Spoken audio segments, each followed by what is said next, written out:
kind of person that when you go to grab your chainsaw to go do whatever, you just can't seem to get that thing to fire up right off the bat? This is the video that I can probably help you out to get your chainsaw to start. This information that I'm sharing with you would apply to any two-stroke motor, chainsaw, weed eater, backpack blower, anything two-stroke, works for all of them. A lot of small engines have the same principles. Probably just want to go out and cut some firewood. You want to go trim up a tree in your backyard. You don't use your saw that often. And so a lot of times you get frustrated and some people go out and just buy a new chainsaw. They get so frustrated. But I'm here to show you some easy ways, some techniques to get your saw to start. Now there's a couple of assumptions that you gotta take into consideration right off the bat. Number one, is there fuel in the saw? This happens. It won't start without fuel. I mean, that's a no-brainer. The other thing is just in consideration is that the carburetor has to be functional. If the carburetor is functional, we're good to go. I have a small sampling of some saws in front of me here. I've got a Homelite, a Stihl, Husqvarna, and John Deere. They all start just a little bit different as far as the mechanisms they have on them. I'll show you the differences, but between these, if you see one of these saws, you'll probably recognize what's on your saw if you don't have an exact match. You'll understand the concept. I'll show you. So one thing to note with these saws I'm showing you today, this is a Homelite and it is an older Homelite. There's also bigger ones, smaller ones, but they all kind of have the same features. The Stihl saws, there's most of the saws are pretty similar in Stihl. The Husqvarna. John Deere, on the other hand, I have two John Deere saws here. The one thing to remember with this saw is that it is a Echo saw. This is a 65 EV. There's a few John Deere saws. They based them off of the Echo brand saw and they rebranded them into John Deere. So if you have an Echo saw, this is going to look very familiar.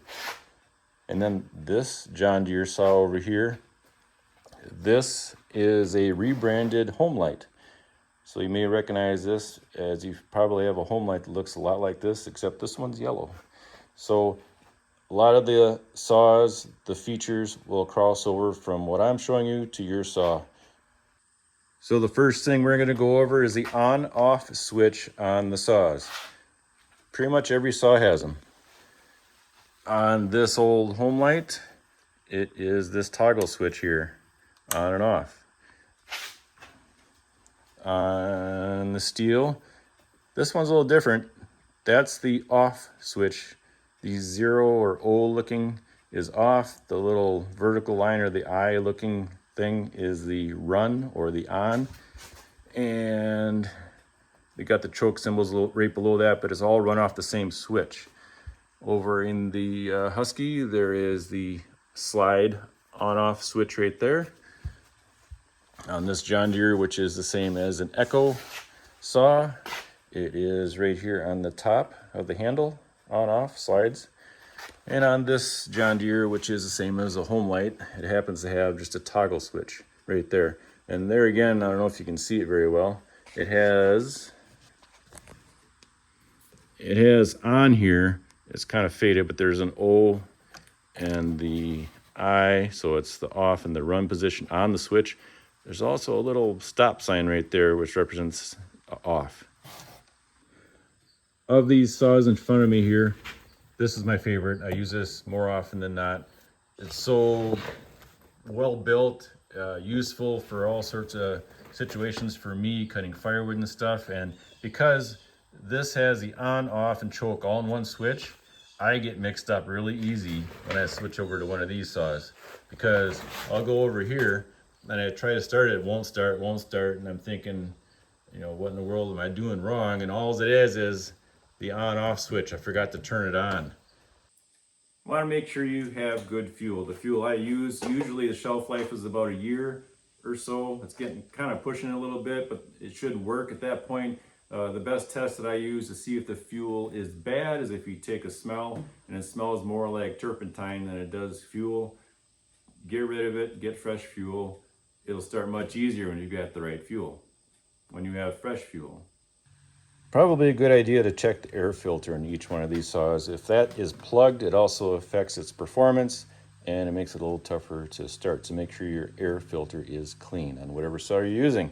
The next thing I'm going to show you is, I don't know what the correct term is for it, but it's more like a start assist RPM setting on most of the saws. And the easiest one to show you is over in this John Deere / Homelite over here. To make the throttle function right here, your palm has to push down on this back lever. Push down on that, then you can squeeze the trigger to run your saw. A lot of you know that, but to start it, you want to squeeze the trigger and push this button in and then release it. It didn't stay. Push this button in and then release the trigger. That leaves the trigger compressed because this button is locking it in. That helps the saw start because it gives the carburetor a little bit more RPMs to get going. And then once it starts up, you reach down, you tap the trigger, that comes off, and then you're off and running. So you go off to this John Deere or Echo saw, kind of the same deal. Got to push this down in order to pull the trigger. Pushing that button, let go. So this is depressed. It's locking this open a little bit, helps it start. If you don't do this, you're going to have a tough time starting your saws. And you come over to this saw, the Husky, doesn't have that. So it doesn't work there.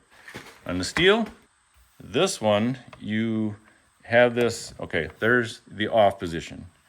To get this down to the choke position, to start it, you have to squeeze this trigger with your thumb, push it all the way down into the choke position.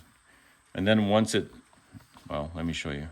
Otherwise, if you don't do this, if you don't hold this down, squeeze the trigger, it won't go down there. You can't get it down to the choke position. So you gotta do that, squeeze the trigger, then you get it down to the choke position.